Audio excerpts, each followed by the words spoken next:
کہ نہ ہم نے کوئی آفر کی ہے، نہ مذاکراتی کمیٹی نے آفر کی ہے، نہ کسی ادارے کی طرف سے عمران خان کو ہاؤس اریسٹ کی آفر کی گئی ہے۔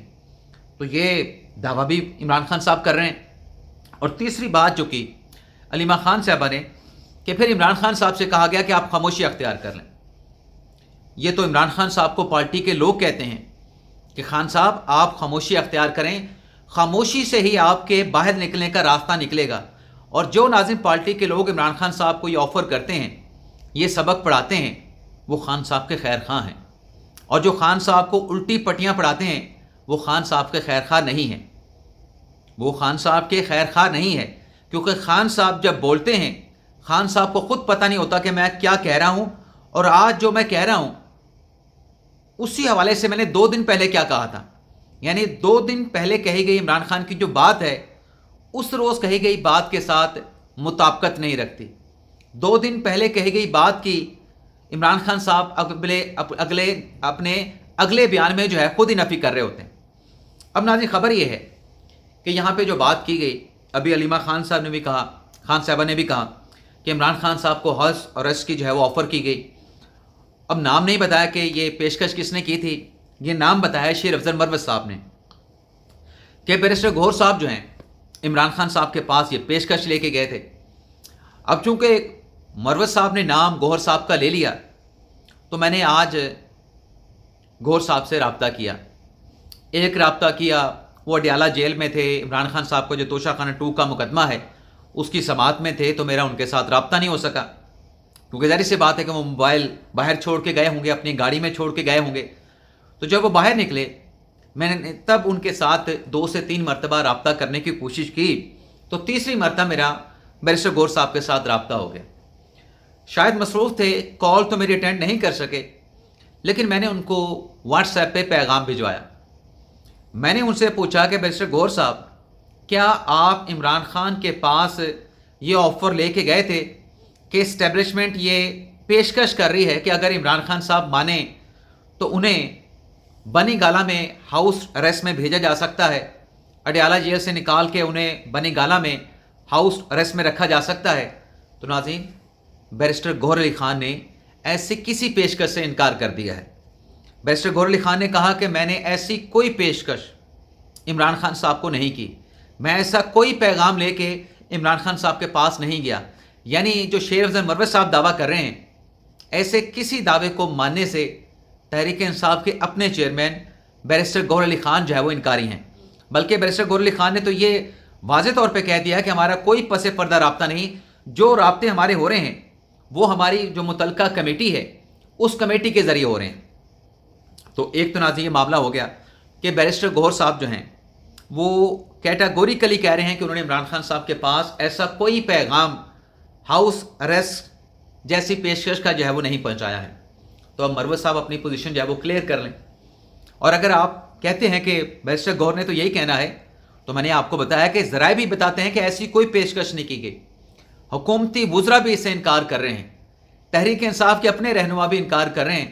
تو یہ ناظرین محض سلیم اللہ اور کلیم اللہ کھیلنے والی بات ہے کہ اگر آپس میں بیٹھ کے نیگوسیشن ہو رہی ہیں کہ یار اگر یہ آپشن مل جائے، عمران خان صاحب کو اڈیالہ جیل سے اگر ہاؤس اریسٹ میں رکھا جائے، یار یہ بڑا اچھا آپشن ہو سکتا ہے، اس پہ کام کرتے ہیں، یا عمران خان صاحب کو کہتے ہیں کہ آپ خاموشی اختیار کر لیں، اس سے عمران خان صاحب کی رہائی کا راستہ نکل آئے گا، عمران خان صاحب کو اگر 3 سال کے لیے باہر جانے دیا جائے تو بڑا ہی زبردست ہو جائے گا۔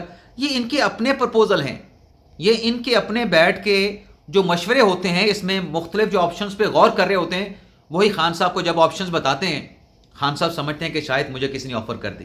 اور آج خان صاحب نے خود کہہ دیا، یعنی جو دعوے خان صاحب نے بھی کیے کہ مجھے یہ پیشکش کی گئی، فلاں پیشکش کی گئی، یہ پیشکش کی گئی، وہ پیشکش کی گئی، آج خان صاحب کہتے ہیں کہ میرا پس پردہ کسی کے ساتھ رابطہ نہیں۔ تو ناظرین کہاں پہ لے کے جائیں گے؟ مسئلہ یہ ہے کہ خان صاحب کو پتہ ہے، یہ جو خان صاحب اس قسم کے بیانات دیتے ہیں، خان صاحب بڑے سوچ سمجھ کے دیتے ہیں۔ کیوں سوچ سمجھ کے دیتے ہیں؟ جیسے میں نے کہا کہ ایک بیان دوسرے بیان سے مل نہیں رہا ہوتا، اس کی نفی کر رہا ہوتا ہے۔ خان صاحب کو پتہ ہے کہ ایسے بیانات دے کر جو ہے وہ میڈیا میں سپیس حاصل کریں گے، میڈیا ان کی خبروں کو چلائے گا، چاہے اس کو ہدف تنقید بنائے۔ خان صاحب کو یہ پتہ ہے کہ تنقید ہو رہی ہے یا تعریف ہو رہی ہے، میرا نام میڈیا پہ چل رہا ہے، میری بات میڈیا پہ ہو رہی ہے، تو اور مجھے کیا چاہیے. تو خان صاحب میڈیا میں ان رہنا جانتے ہیں. اس کے علاوہ ناظرین بشرا بی بی صاحب نے, علیمہ خان صاحب نے ایک اور بات کی کہ یہ غلط تاثر دیا جا رہا ہے کہ عمران خان صاحب جو ہے کوئی NRO کرنا چاہتے ہیں. خان صاحب جو ہیں, علیمہ خان صاحبہ کہتے ہیں کہ جوڈیشل سسٹم کے ذریعے, عدالت کے ذریعے باہر آئیں گے. بھائی جو آپ وہاں پہ جا کے مذاکراتی کمیٹی کو آفر کر رہے ہیں وہ جوڈیشل سسٹم کے ذریعے باہر آنے والی آفر تو نہیں ہے. وہ تو باضابطہ طور پہ وہ کہتے ہیں نا کہ ڈیل کر لینا, آپس میں بیٹھ کے طے کر لینا, وہ تو چیزیں طے کرنے والی ہیں. اور پھر عمران خان صاحب نے کہا علیمہ خان صاحب کے مطابق کہ جو لاپتہ افراد ہیں ان کا معاملہ جو ہے ہم بھولنے نہیں دیں گے. پارٹی کو عمران خان نے ڈائریکشن کی ہے کہ لاپتہ افراد کا معاملہ ہر فورم پہ اٹھایا جائے. تو حکومت نے بھی آپ کی بات مانی تھی نا کہ جن آپ 45 لوگوں کے لاپتہ ہونے کا دعویٰ کر رہے ہیں ان کی ڈیٹیل دے دیں. ڈیٹیل تو حکومت کو آپ نے نہیں دی. جب حکومت نے آپ سے پوچھا کہ لاپتہ افراد کون ہیں, کہاں پہ ہیں, ان کے قوائف کیا ہیں, کس علاقے سے تعلق ہے, آپ کے پارٹی کے لوگوں نے کہا کہ ابھی ہمارے پاس ان کے قوائف ہے ہی نہیں, ہمارے پاس ڈیٹیل ہے ہی نہیں.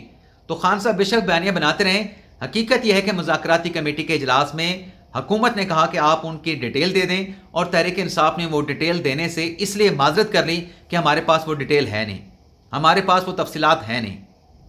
اب ناظرین آ جاتے ہیں شہباز گل صاحب والی خبر پہ. شہباز گل صاحب کی ناظرین آپ کو پتہ ہے کہ پاکستان میں ہے نہیں, امریکہ میں ہے. انہوں نے ایک ٹویٹ کیا وہاں پہ ناظرین, یہ آسمہ شیرازی صاحبہ کے حوالے سے.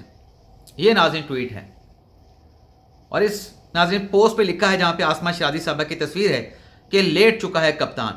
اور شہباز گل صاحب نے اوپر لکھا کہ عورت ہو کر یہ کس طرح کا الفاظ کا چناؤ ہے, پھر اگر آپ کو اس زبان اور اسی الفاظ میں جواب دیا جائے تو تکلیف ہوگی. حد ہے ویسے فحاشی اور اوریانی کی, کس طرح کا ایکس ریٹڈ جرنلزم ہے بی بی کا.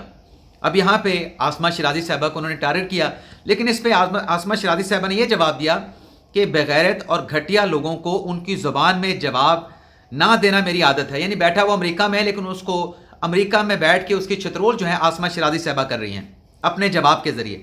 انہوں نے لکھا کہ نہ ہی میری ایسی تربیت ہے, لیکن اگر ہمت ہے تو اس ویلاگ کی ویڈیو شیئر کرو اور ثابت کرو کہ میں نے ایسے الفاظ جو ہے وہ استعمال کیے ہیں, میں نے ایسے الفاظ کہے ہیں, مگر آپ جیسے بغیرت ہر کسی کو اپنے جیسا سمجھتے ہیں. میں نے آج تک میرے خلاف تمہاری یک طرفہ مہم کا جواب نہیں دیا.